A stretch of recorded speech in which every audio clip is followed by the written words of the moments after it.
송가인, 집도 없고 마이너스 통장이라는 충격 고백. 무엇이 문제였을까? 여자 트로트 가수 중 둘째 가라 하면 서러운 송가인이 최근 2025년 6월 자신의 공식 유튜브 송가인이라는 채널의 한 영상에서 뜻밖의 고백을 해 큰 화제가 되었습니다.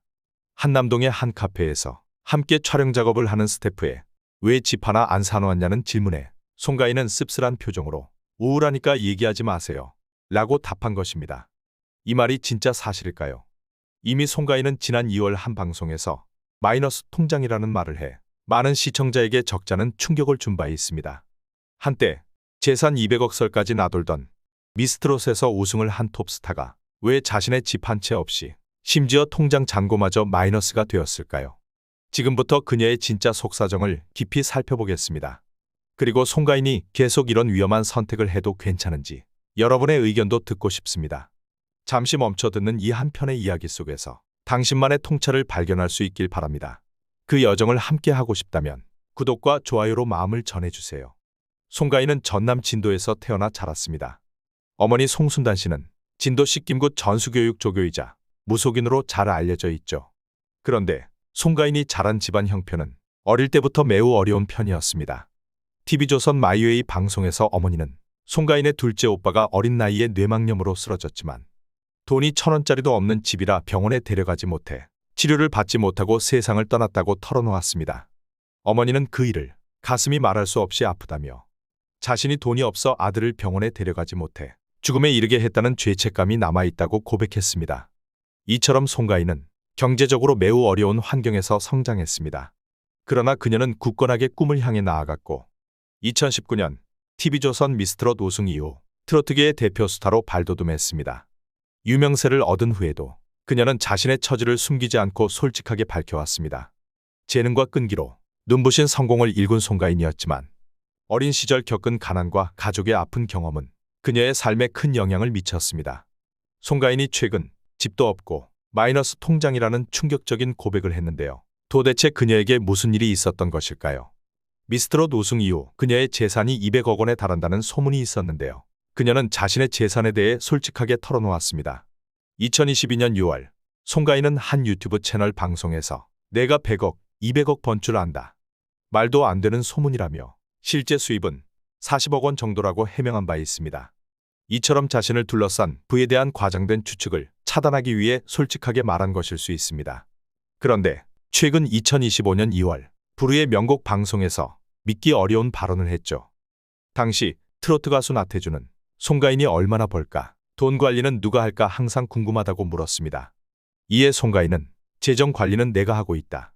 솔직히 말씀드리면 마이너스 통장이다 라고 털어놓아 시청자들을 혼란에 빠뜨렸습니다. 2022년 수입이 40억 원이었는데 그로부터 3년 가까이 지난 시점인 2025년에는 수입이 더욱 늘어났을 텐데 현재 마이너스 통장이라는 게 도무지 납득할 수 없었습니다. 도대체 무슨 일이 있었던 것일까요? 지금부터 3가지 이유를 말씀드리겠습니다.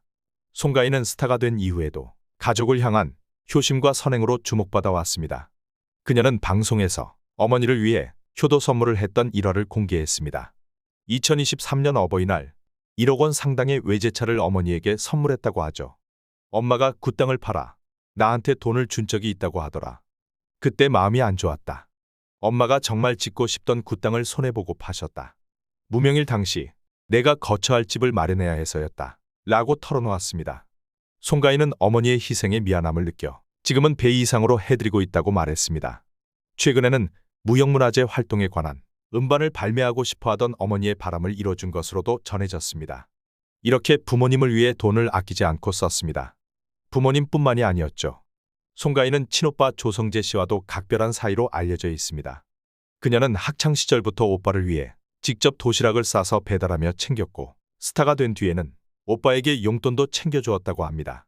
실제로 KBS 부르의 명곡에서 오빠는 동생이 한 번씩 용돈도 줘서 지금은 제가 말을 잘 듣고 있다고 밝혔습니다. 사실은 용돈뿐만이 아니었죠. 오빠가 2명 있는데 오빠들의 대출금까지 송가인이 갚아주었다고 합니다. 또한 송가인은 자신을 둘러싸고 한간에 떠도는 명품관만 드나든다는 루머에 대해 입을 연 적이 있는데요.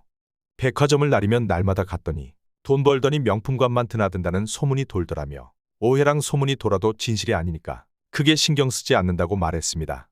그녀는 백화점에 자주 간 이유에 대해 내 건 사지도 않으면서 우리 오빠들 만나 고생하는 올케들에게 좋은 가방을 선물해 드렸다며 가족에게 쓰는 돈은 하나도 안 아깝고 오히려 기쁨이 더 크다고 설명했습니다. 이러한 일화는 송가인이 가족을 얼마나 사랑하고 돌보고 있는지를 보여줍니다. 그녀는 또한 주변의 힘든 지인들을 도왔다는 일화들이 많습니다.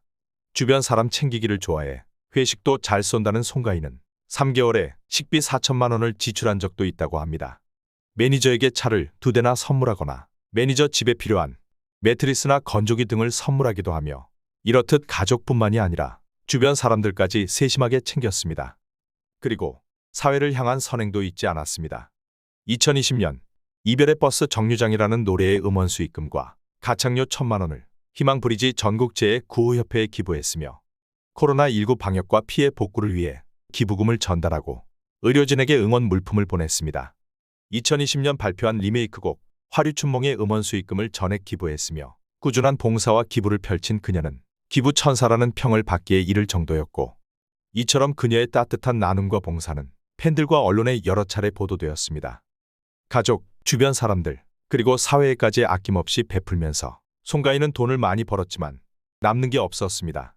오히려 마이너스 통장이 될 정도였죠. 많이 벌면 나눠야 한다는 생각이 항상 앞섰던 사람. 결국 남이 보기엔 많아 보여도 실제로 손에 남는 건 없는 삶. 그게 바로 송가인이 인생을 살아온 방식입니다. 송가인은 SNS에서 사치나 명품 소비를 과시하지 않고 화려한 서울 강남 아파트에 살지도 않으며 심지어는 아직 자가도 없는 상태였습니다. 그건 내 것에 대해 욕심을 부리지 않고 다른 사람을 먼저 생각하느라 그렇게 된 거죠. 하지만 이런 송가인의 모습을 마냥 감동적으로만 받아들일 수는 없습니다. 가족을 위해, 이웃을 위해 자신을 돌보지 않은 삶. 그건 분명 숭고하고 따뜻한 일일 수 있지만 한편으로는 스스로를 잃어버리는 위험한 선택이 될 수도 있습니다.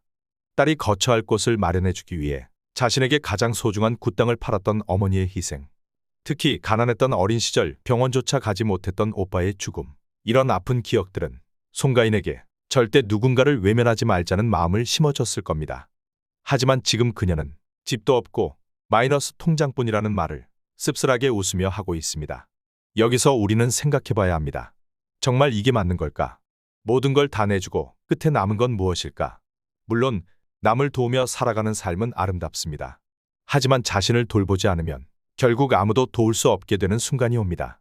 도움이란 내가 견딜 수 있을 만큼 내 삶도 지키면서 나눌 수 있을 때 오래 지속됩니다. 가족도 그리고 어려운 주변 사람들도 중요하지만 내 삶도 똑같이 소중합니다. 송가인의 고백은 단순한 미담이 아닙니다. 가족을 위해 헌신하고 주변을 돕기 위해 자신을 뒤로 미뤄온 삶.